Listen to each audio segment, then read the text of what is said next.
Before you sleep tonight, there are 5 simple Buddhist practices that will transform your rest, your dreams, and how you wake up tomorrow. These aren't complicated rituals. They don't require special tools or training. They take less than 10 minutes total. But Buddhism teaches that how you close your day determines the quality of your sleep and the peace of your mind. Most people collapse into bed carrying the entire weight of their day. The stress, the unresolved conflicts, the worries about tomorrow, the regrets about today. They lie down physically, but mentally and emotionally, they're still running, still processing, still carrying burdens that should have been released hours ago. And then they wonder why sleep won't come, why their mind races, why they wake up exhausted even after 8 hours in bed, why rest feels impossible. Buddhism knows the answer. You cannot rest what you haven't released. You cannot sleep peacefully while gripping the day's tensions. You cannot wake refreshed when you've carried emotional baggage into your dreams. But there's another way, a way that has sustained peaceful sleep for thousands of years across Buddhist traditions. 5 simple practices performed before sleep that signal to your body, mind, and spirit the day is complete. It's time to rest. It's safe to let go. These practices aren't just about better sleep, though you will sleep more deeply. They're about honoring the transition from doing to being, from engaging with the world to turning inward, from mental activity to peaceful rest. They're about closing your day with the same intention you hopefully open it with: consciousness, gratitude, and peace. In this video, I'm going to share these 5 practices in order. Each one builds on the last, each one releases a different layer of the day, and together they create the conditions for deep rest that most people have forgotten is even possible. You can start tonight, all of them, or just one, but I promise you, your sleep will transform. Let's begin. The first Buddhist practice before sleep is conscious breathing to release the day. This isn't meditation. This is active letting go through the breath. Buddhism teaches that we carry the day in our bodies. Every stress creates tension. Every conflict tightens muscles. Every worry speeds up breathing. By the time evening comes, your body is a storage container of accumulated tension from 12 or more hours of living, and you cannot sleep deeply in a tense body. It's impossible. Your nervous system remains activated. Your muscles stay contracted. Your breath stays shallow. Sleep might come, but it's restless, light, easily disturbed. This is why the first practice is breath, because breath is the bridge between conscious and unconscious, between doing and resting, between holding on and letting go. Here's how to practice release breathing before sleep. Sit on the edge of your bed, not lying down yet. That comes after this practice. Sitting upright, feet on the floor, hands resting on your thighs. Close your eyes. Take a moment to notice how you're breathing right now. Not changing it yet, just observing. Is it fast or slow? Shallow or deep? Tight or easy? Most people discover their breathing is shallow and tight, the residue of the day. Now, begin the release breath. Inhale slowly through your nose for a count of 4. Feel your belly expand, not your chest, your belly. This is important. Belly breathing activates the parasympathetic nervous system, telling your body it's safe to rest. Hold the breath gently for a count of 7. Don't strain, just pause at the top of the inhale. This hold is where the release begins. In this pause, your body starts to shift from activation to rest. Then exhale slowly through your mouth for a count of 8. This long exhale is crucial. It's longer than the inhale. This signals safety to your nervous system. Predators breathe fast. Short inhales, short exhales. But a long exhale tells your body there's no danger. It's safe to rest. Repeat this 4-7-8 breath 5 times minimum. Better yet, 10 times. Each round releases more tension. Each exhale lets go of more of the day. As you breathe, Buddhism teaches a simple practice. Imagine breathing out the day, the conversations, the stress, the hurried energy, the worries. With each exhale, you're releasing them into the air, where they dissolve and disappear. You're not solving anything with this breath, not fixing or resolving, just releasing, letting the day move through you and out of you, like smoke dissipating into the air. What happens when you practice this consistently? Your body learns that this breath is the signal for day's end, like Pavlov's dog, but instead of salivating, your nervous system shifts into rest mode. Within a few breaths, you'll feel your shoulders drop, your jaw unclench, your mind begin to quiet. This is not placebo. This is biology. The 4-7-8 breath activates the vagus nerve, which controls your body's relaxation response. The long exhale reduces cortisol. The belly breathing increases oxygen. Your body physically shifts from stress mode to rest mode. Buddhism understood this thousands of years before science proved it. The breath is the fastest pathway to changing your state, and the state you need before sleep is release, letting go, putting down the day's burdens. Most people skip this step. They go from screen time directly to bed, from mental activation to attempting sleep. Their body never receives the signal that the day is complete, so it stays in day mode, and sleep becomes a battle. But when you release the day through breath, you create a clear boundary. The day is over. What was carried is now released. The body can rest because there's nothing left to protect against, nothing left to figure out, nothing left to hold. This practice alone will transform your sleep. 5 to 10 minutes of conscious breathing before bed. That's all. But those minutes are the difference between carrying the day into your dreams and releasing it so you can truly rest. Start tonight. Before you lie down, before you turn off the light, sit at the edge of your bed and breathe. Release. Let go. Signal to your body it's time to rest. The second Buddhist practice before sleep is gratitude review. This is not the same as simply listing things you're grateful for. This is a specific practice of reviewing your day through the lens of gratitude, transforming how your mind processes the day before sleep. Buddhism teaches that the last thoughts before sleep become the seeds for tomorrow's consciousness. What you dwell on as you drift into sleep shapes your dreams, your rest, and how you wake. If you fall asleep ruminating on problems, conflicts, or worries, you sleep with anxiety, you wake with anxiety. But if you fall asleep with gratitude, you sleep with peace, you wake with peace. Here's the profound shift. Gratitude review rewrites the day's story. During the day, your mind naturally focuses on problems. What went wrong? What you didn't accomplish? What stressed you? This is survival brain. It's looking for threats, failures, things to fix. By bedtime, if you don't intervene, your mind has created a narrative that the day was hard, stressful, incomplete. Even if 90% of the day was fine, your brain fixates on the 10% that was difficult. This is what you carry into sleep. Gratitude review interrupts this pattern. It asks your mind to scan the day again, but this time, looking for what went right, what you're grateful for, what was good. Here's how to practice it. After your release breathing, while still sitting on the edge of your bed, bring your attention to the day that just passed. But instead of thinking about your to-do list or problems, ask yourself these 3 questions. Question 1. What moment today am I grateful for? Scan your day, morning to night. Not looking for big things, though those count too. Looking for moments. The warm shower, the coffee that tasted good, the smile from a stranger, the sunset you noticed, the hug, the laugh, the quiet moment, the comfortable bed you're about to lie in. Pick one moment, just one, and really feel gratitude for it. Not performative gratitude, real appreciation. Let yourself feel how that moment touched you, helped you, gave you something. Question 2. Who am I grateful for today? Maybe someone helped you, listened to you, made you laugh, did their job well so your life was easier. Maybe it's someone you love who exists in your life. Maybe it's yourself for showing up today even when it was hard. Choose one person.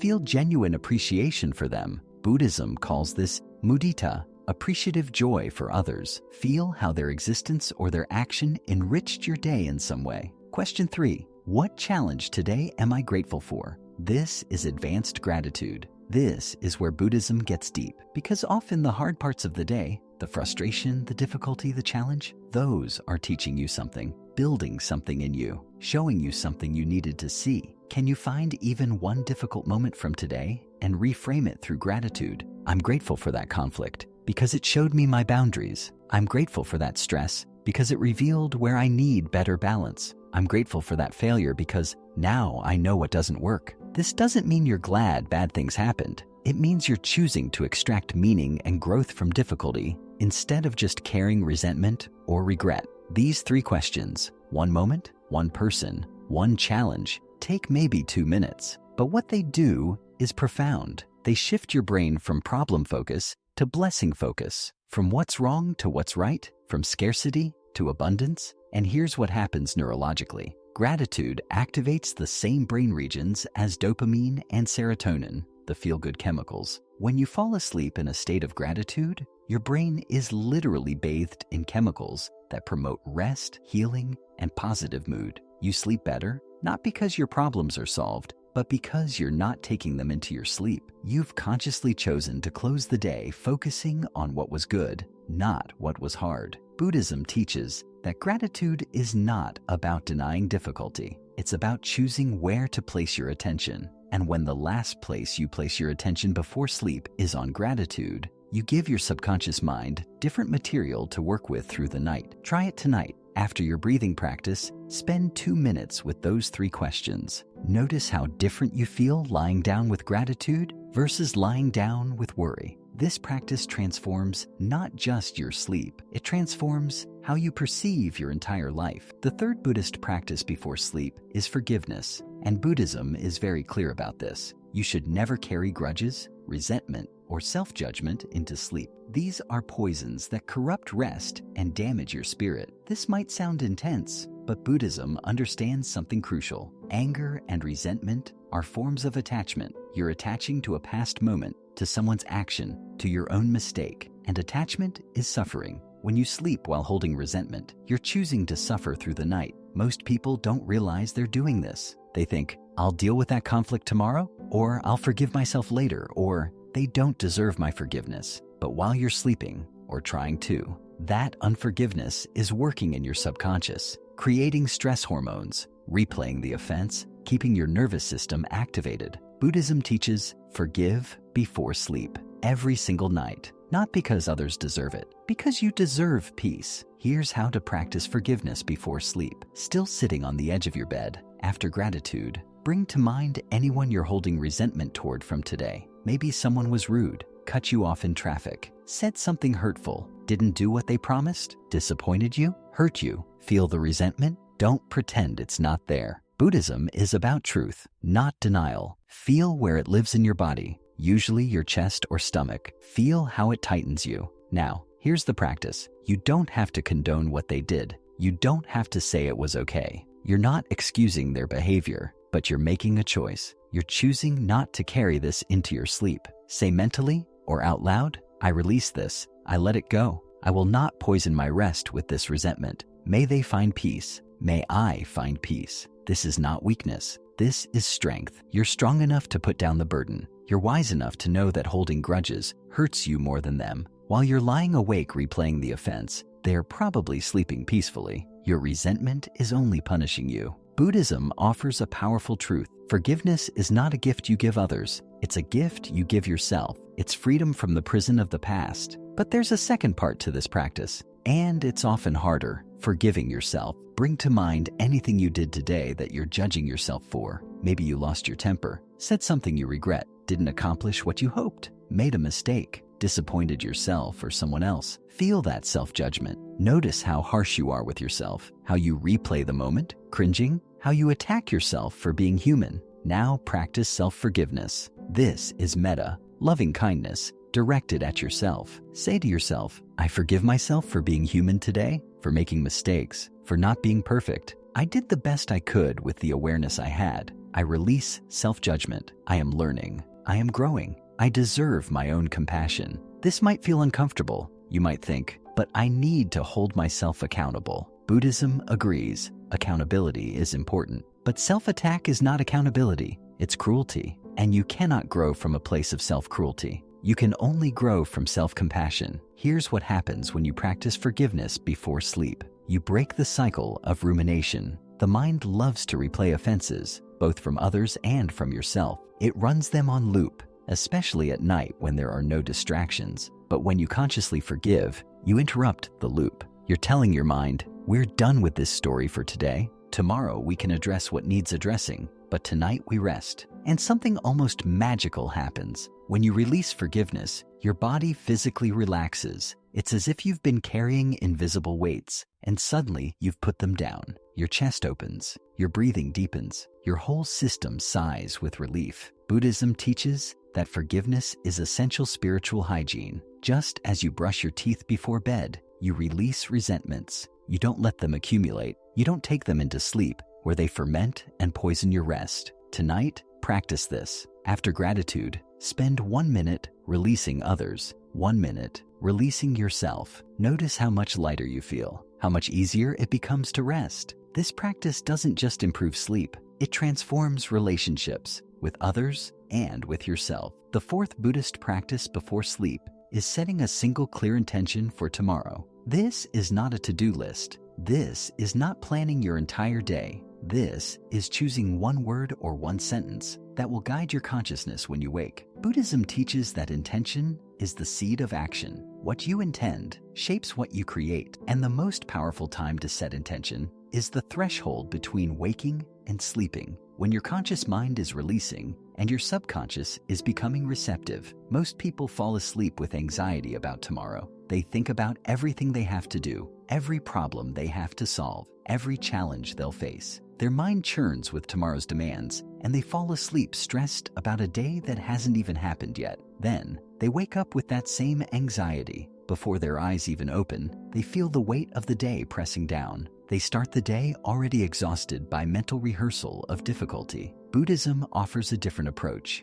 Instead of falling asleep with anxiety about tomorrow, fall asleep with intention for tomorrow. One clear, simple intention that gives your mind direction rather than chaos. Here's how to practice it. After forgiveness, still sitting on your bed, ask yourself, what do I need tomorrow? What quality? What energy? What focus would serve me most? Not what you need to do, what you need to be. Maybe tomorrow is full of difficult conversations. Your intention might be, tomorrow I meet each moment with calm. Maybe tomorrow is busy and demanding. Your intention might be, tomorrow I move through my day with presence and breath. Maybe tomorrow you're facing something that scares you. Your intention might be, tomorrow I choose courage over comfort. Maybe you've been too hard on yourself lately. Your intention might be, tomorrow I practice self-compassion. One intention, one sentence, one word even. Something simple enough to remember, powerful enough to guide you. Here's the Buddhist wisdom in this. When you set an intention before sleep, your subconscious works with it through the night. Your mind doesn't shut off when you sleep. It processes, organizes, prepares. When you give it a clear intention, it aligns your internal resources to support that intention. It's like programming your mind. Instead of letting it randomly process anxiety and worry, you give it a specific direction. Work on this. Prepare me for this. Align me with this quality. And something remarkable happens. When you wake up, before you even remember consciously, that intention is already active. It's like it's been installed overnight. You find yourself naturally embodying it. I've practiced this for years. When I set the intention, patience, before sleep, I wake up noticeably more patient. When I set gratitude, I wake up seeing blessings instead of problems. When I set courage, I face the day's challenges differently. This isn't magic. This is how the mind works. It moves toward what it focuses on. And the focus you set before sleep has unusual power because it bypasses the critical conscious mind and goes straight to the subconscious, where behavior patterns actually live. But here's what's crucial. Make it positive, not negative. Don't set an intention like, tomorrow I won't be angry. That just programs your mind to think about anger. Instead, tomorrow I practice calm, not don't be lazy. Be energized, not stop worrying. Trust. The mind works with what you give it. Give it the quality you want to cultivate, not the behavior you want to avoid. And keep it simple. One intention, not 5, not a whole speech. One clear direction. This simplicity makes it memorable and powerful. Tomorrow morning, before you even get out of bed, recall your intention. Bring it back to consciousness. Let it guide your first choices of the day. You'll be amazed how much this small practice shapes your entire day. Buddhism teaches that we become what we repeatedly practice. If you practice anxious thinking before sleep, you become more anxious. If you practice clear intention before sleep, you become more intentional. Tonight, choose your intention for tomorrow. One sentence, one seed planted in consciousness. Watch how it grows when you wake. This practice gives you agency over tomorrow before tomorrow even begins. The fifth and final Buddhist practice before sleep is body scan meditation. This is where you finally lie down and guide yourself into sleep through conscious relaxation of your entire body. You've released the day through breath. You've reviewed it through gratitude. You've forgiven yourself and others. You've set tomorrow's intention. Now it's time to release your body into rest. Buddhism teaches that we hold the residue of life in our bodies. Every tension, every stress, every emotion, it's all stored physically. By the end of the day, you're a walking collection of held tension. Tight shoulders, clenched jaw, tense belly, contracted muscles you don't even realize are contracted. and you cannot sleep deeply in a tense body. Your muscles send signals to your brain, we're not safe yet, we're still on alert. Sleep becomes shallow, restless. You toss and turn, wake frequently, never quite drop into the deep rest your body desperately needs. Body scan meditation is the practice of consciously releasing every part of your body systematically so that sleep can arrive naturally. Here's how to practice it. Lie down in your bed, get comfortable. You can be on your back, your side, whatever feels natural for sleep. Close your eyes. The practice is simple. You'll move your attention through your body from head to toe, consciously relaxing each part. Start with your face. Notice your forehead. Is it scrunched? Release it. Let it smooth. Notice your eyes. Even with them closed, are they tense? Let them soften in their sockets. Your jaw, this is where most people hold massive tension. Let your jaw go slack. Your tongue doesn't need to press against your teeth. Let it rest. Move to your neck and shoulders. This is where stress lives. As you breathe, imagine breathing into your shoulders and letting them drop, melting down, away from your ears. Each exhale, let them release more. Your arms, starting with your upper arms, then forearms, then hands, then each finger. Scan for tension and consciously release it. Your hands can be completely soft and open. Your chest. Notice if you're holding tension here. Many people do, especially if they've been anxious. As you breathe, let your chest soften and expand naturally.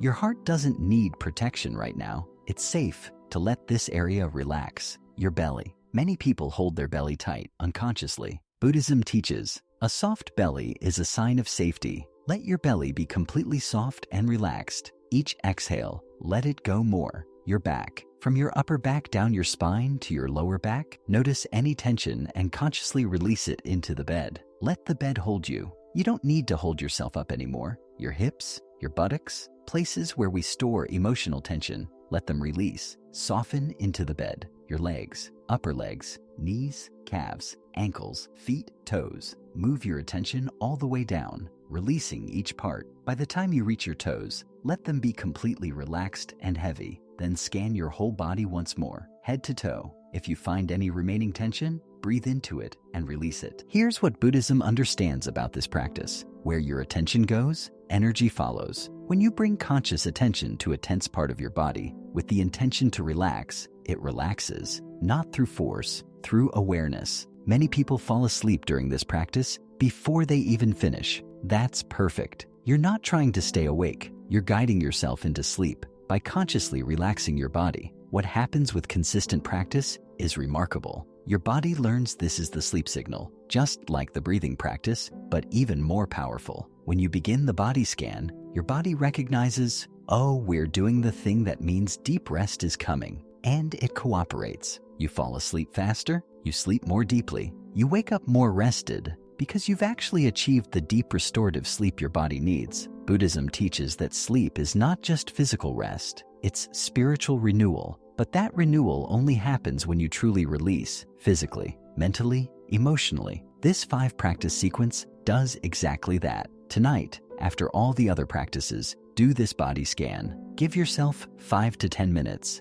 Let yourself drift into sleep while consciously releasing your body. You'll sleep like you haven't slept in years. Let me bring together these 5 simple Buddhist practices for deep rest and peace before sleep. First, release the day through conscious breath. 5 to 10 minutes of 4-7-8 breathing that signals to your body the day is complete. It's safe to rest. Second, practice gratitude review. 3 questions that shift your mind from problems to blessings, from what went wrong to what went right. Third, forgive yourself and others before sleep. Release resentments. Release self-judgment. Don't carry grudges or regret into your rest. Fourth, set tomorrow's intention. 1 clear sentence that gives your mind direction rather than anxiety about the day ahead. And fifth, body scan meditation. Systematically release every part of your body, guiding yourself into deep, natural sleep. These 5 practices take 10 minutes total, maybe 15 if you go slowly. But those minutes are the difference between carrying your whole day into your sleep